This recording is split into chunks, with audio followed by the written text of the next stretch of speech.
News, सच जरूरी है। यह है MNS न्यूज नेटवर्क और आप देख रहे हैं MNS न्यूज टीवी। मैं हूं आपके साथ सोनल। तो आइए देखते हैं आज कुछ खास खबर। कांग्रेस के लिए 2024 का लोकसभा चुनाव इतना आसान भी नहीं होगा। कर्नाटक विधानसभा चुनाव की जीत के तौर पर राज्य की जनता ने कांग्रेस की भारत जोड़ो यात्रा पर पहली मुहर लगाकर एक नया संदेश देने की कोशिश की है। निश्चित तौर पर कर्नाटक की जीत से कांग्रेस और विपक्षी दलों की एकता को आगामी 2024 लोकसभा चुनाव के लिए संजीवनी मिल गई। कांग्रेस पार्टी ने कर्नाटक में 1990 के बाद से सबसे अधिक 42.9% मत प्राप्त करके 136 सीटों पर जीत हासिल की है। वहीं भाजपा को मात्र 36% वोट शेयर प्राप्त हुआ है। यह सच है कि कर्नाटक जीत से भाजपा को तगड़ा झटका लगा है, क्योंकि भाजपा की इस हार से दक्षिण की राजनीति का मुख्य प्रवेश द्वार कहे जाने वाले इस प्रांत में ने भाजपा के लिए करीब करीब दरवाजे बंद कर दिए हैं।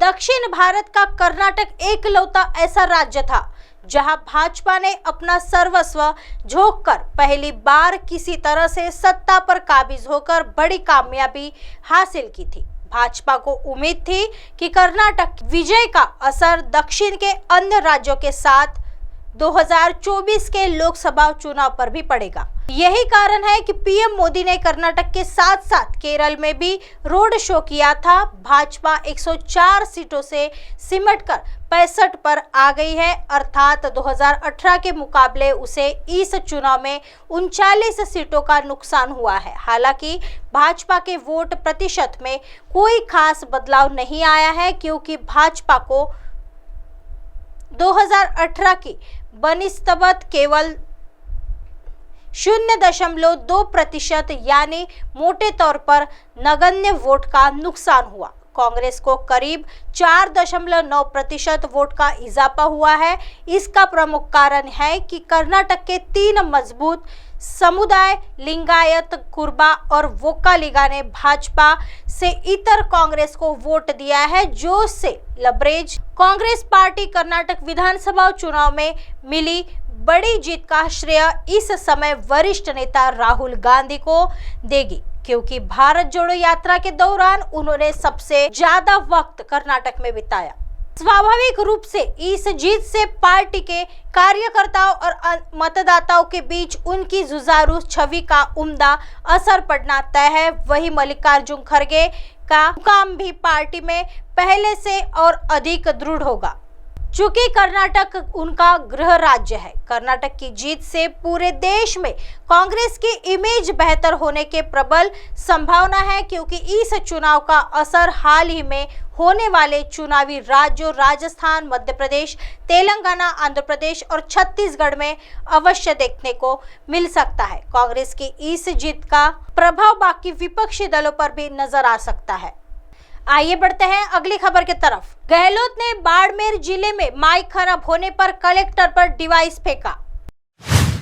राजस्थान के मुख्यमंत्री अशोक गहलोत बाड़मेर में एक कार्यक्रम के दौरान 2 बार माइक बंद होने के बाद आपा खो बैठे और जिला कलेक्टर पर डिवाइस फेंक दिया। मुख्यमंत्री शुक्रवार शाम बाड़मेर में सर्किट हाउस में महिलाओं के लिए एक सरकारी योजना के संबंध में महिलाओं से बातचीत कर रहे थे।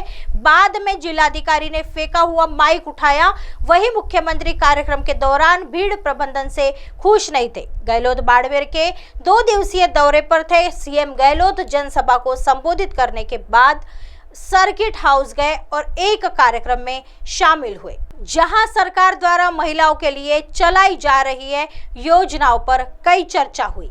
महिलाओं ने सीएम को उड़ान योजना के लाभ बताए। चर्चा के दौरान राज्य मंत्री हेमाराम चौधरी, पंजाब के प्रभारी और बायतू विधायक हरीश चौधरी, गौ सेवा आयोग के अध्यक्ष और विधायक मेवाराम जैन पद्मराम मेघावाल उपस्थित थे।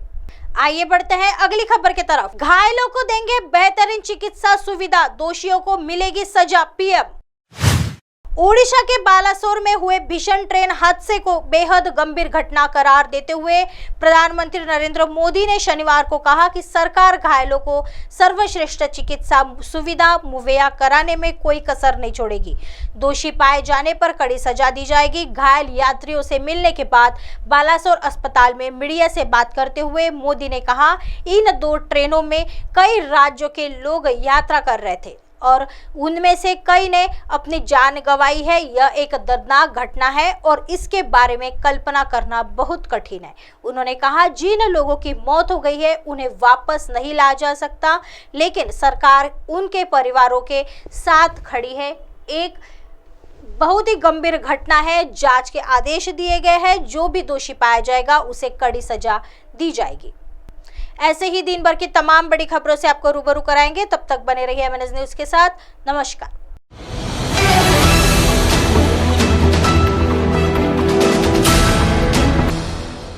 ये है MNS न्यूज नेटवर्क और आप देख रहे हैं MNS न्यूज।